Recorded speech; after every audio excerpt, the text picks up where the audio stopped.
Hi friends, మీకైతే ఒకటి చూపిస్తాను. అదేంటో గుర్తుపట్టండి. ఇదేంటో చెప్పుకొని చూద్దాం. మీకెవరికైనా తెలుసా? నేనైతే అప్పుడెప్పుడో చిన్నప్పుడు దుకాణాలలో ప్యాకెట్స్ కట్టి చిన్న చిన్న ప్యాకెట్స్ కట్టి అమ్మేవాళ్ళండి. అప్పుడు చూశాను. మళ్ళీ తర్వాత ఇప్పుడు చూస్తున్నానండి, ఇట్లా బాక్సులలో పెట్టి అమ్ముతున్నారు. పీచ్ మిఠాయి అండి, చూడండి. నాకైతే చాలా ఇష్టం. ఇంకోటి కవర్లలో పెట్టి పింక్ కలర్ పీచ్ మిఠాయి అమ్ముతారు.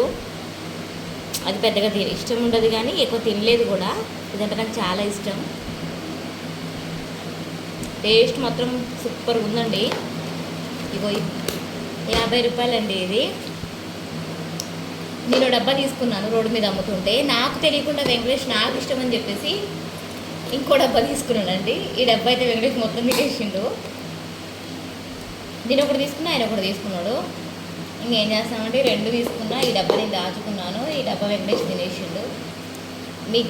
మీకెవరికైనా పీచ్ మిఠాయి తెలిస్తే, మీకెవరికైనా నచ్చితే, లేదా మీరెవరైనా తిని ఉంటే నాకు చిన్న కామెంట్ చేయండి. ఇంకోటి లైక్ చేయండి. ఇంకోటి సబ్స్క్రైబ్ చేసుకోండి నా ఛానల్. Please subscribe. తినిద్దాం రండి పీచ్ మిఠాయి.